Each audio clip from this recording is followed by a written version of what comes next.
Hey, everybody. Great to see so many familiar faces. Thanks for coming out. Just got off the practice field, so a little casual, but we can make do with this. Great to see all your faces. Football season's right around the corner, 10 days away from kickoff. Really excited.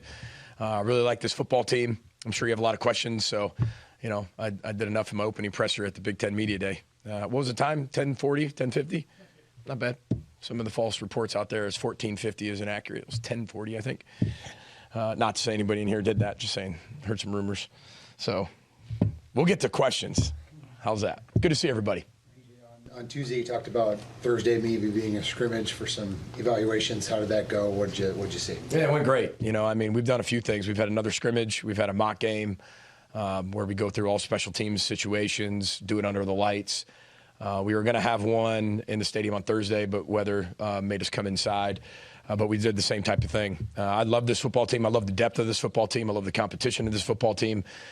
We have more competition this year in 2024 than we've had since I've been the head coach here at Minnesota. And that's a credit to our staff, our recruiting, the players, the way they've kind of taken on this whole year. So hopefully I answered your question. We got a lot of questions answered. But it's not about just answering questions. Okay, you're number one. We have a lot of different starters. We do. We have a lot of guys that are going to be splitting time. So they're both starters. And so I think that's what's really healthy about this football team as we keep going forward. What positions could you see splitting time as a possibility? Well, I think when you look at defensive line, I think there's going to be rotations that continue to happen just like that normally is. We just have more people that are going to be rotating, which is good for our D-line. Offensive line, you can see at some positions we're going to be doing that as well. Wide receiver, we're going to be rolling some people in. Tight end, you're going to be rolling some people in. You know, you want to be able to do it. We have so many different packages on defense, too, so it's hard to sit there and go, hey, here's the 11 guys. I mean, from our nickel package to our dime package to all these other packages that we have, as we talked earlier about the personnel that our defense has, I think that helps as we continue to go into game one. I'm not going to tell you all those different packages, but it's really fun to be able to plug and play based on what these guys can do and put different combinations on the field, whether it's first and second down or third down. Type of development have you noticed from the corner room throughout camp? Yeah, tremendous growth. You know, I was just having a discussion with one of our coaches about that. You know, you have Wally and you have Ethan. Both those guys played a ton of football. But when you start to look at like Zaquan Bryant's development, you're really pleased with what he's been able to do, especially for such a young kid. He got a chance to play in the bowl game, but that has helped him exponentially get to where he is right now. We've got a lot of other guys in that mix at that corner position. Ryan Kelly's had a really good camp. You know, he's big, long, strong. He's gained a bunch of weight. You know, and then we've got a bunch of guys who can play a lot of different positions, whether they slide down inside, stay outside. That's a pretty deep room, and they're aggressive. Like they've done a really good job of getting better. I think Coach Monroe's done a great job coaching them. Got to keep getting better, but I like where we are there. And you mix that with the safeties and then the nickels, you start to look at there's more guys that are going to be playing in the secondary than we've had in the past. BJ, a new era of college football with transfer portal, name, image, likeness, revenue sharing, looks like coming down the pike, expansion of the Salary cap. Yeah, expansion of the Big Ten, expansion of the college football playoff. What do you think is what's the ceiling as you look at it for this program now in this new era? A lot of changes. Dave, I love the question. I think it's a little bit, we're 10 days from game day. I think that's a little more for a few weeks ago and maybe the offseason. But I do think the changes of college football are really healthy for where we're going. It's really positive for the student athlete. It's positive for the universities, as you can see financially. But when you start to look at what it's going to do for the change of college football, we don't necessarily know what that's going to look like. We're not there yet. Nobody's there yet. That's the future.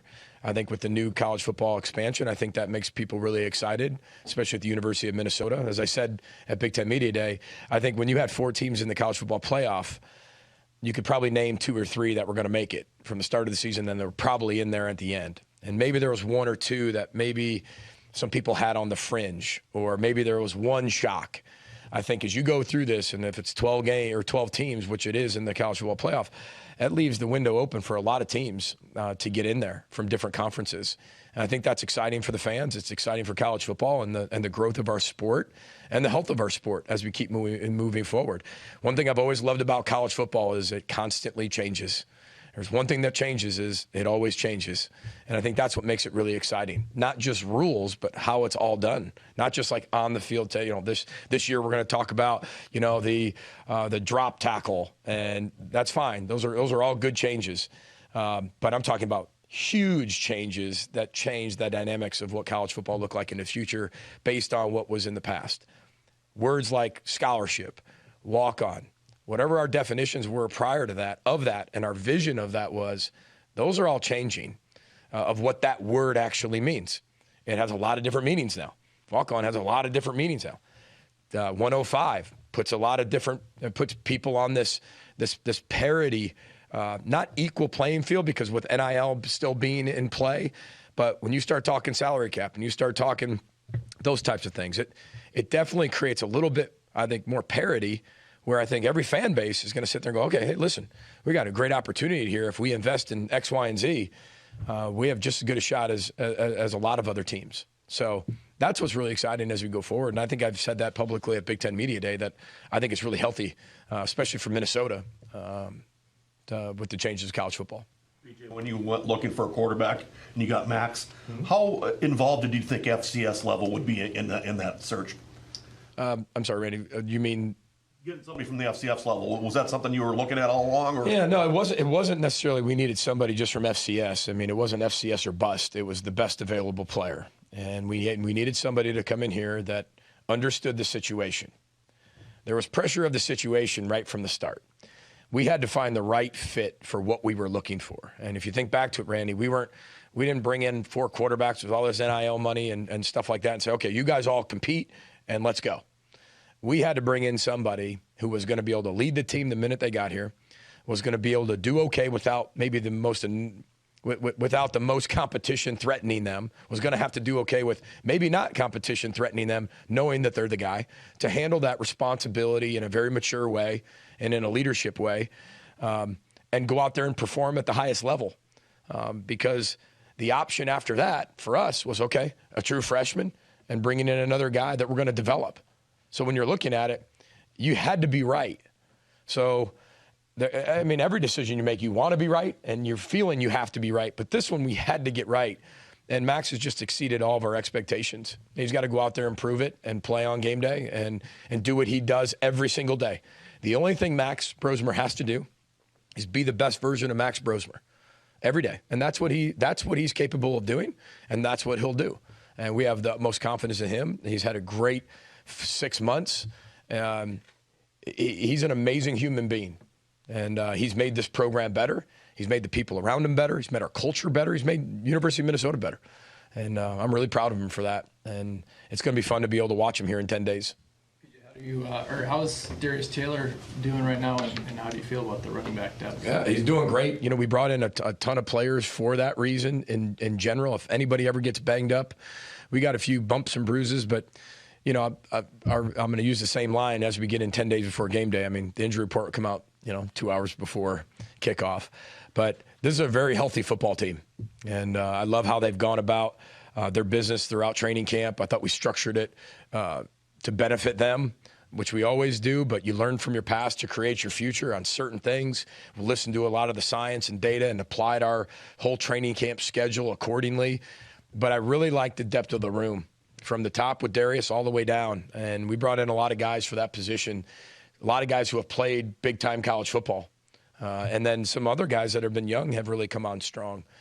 So it's going to be fun to see how that all plays out, and as you guys continue to compete within the season. But feel really good about where we're at 10 days out. What do you think you know about North Carolina in 2024? Yeah, we just started them yesterday with game planning and looking at them and starting to work with our coaching staff and dedicating a lot of hours towards that in between our players and training camp. First of all, I got a lot of respect for Mac Brown. A lot of you, I think it's well documented, the relationship him and I have, and he's always been really, really good to me. He's been a sneaky mentor because I get him at the most opportune times, and he's always been really, really good to me.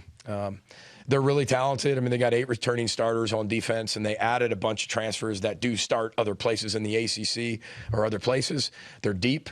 I think it's well documented. I think the AP All-American team came out, and one of their running backs, Hampton. He's really, really good. And we played against him last year. They've got a stable of running backs. They always do. They've got really good receivers. I think everybody's talking about, well, Drake May's not there, but they reloaded. They didn't rebuild. They reloaded with the guys that they have. Now, I know they're not naming a starter, and we expect to see 2 or 3 of them, and we'll prepare that way. But they all can run. They all can throw. They've all played college football at a high level. So, but they're talented. I mean, they're a North Carolina team, ACC team, and Mac Brown coach team. And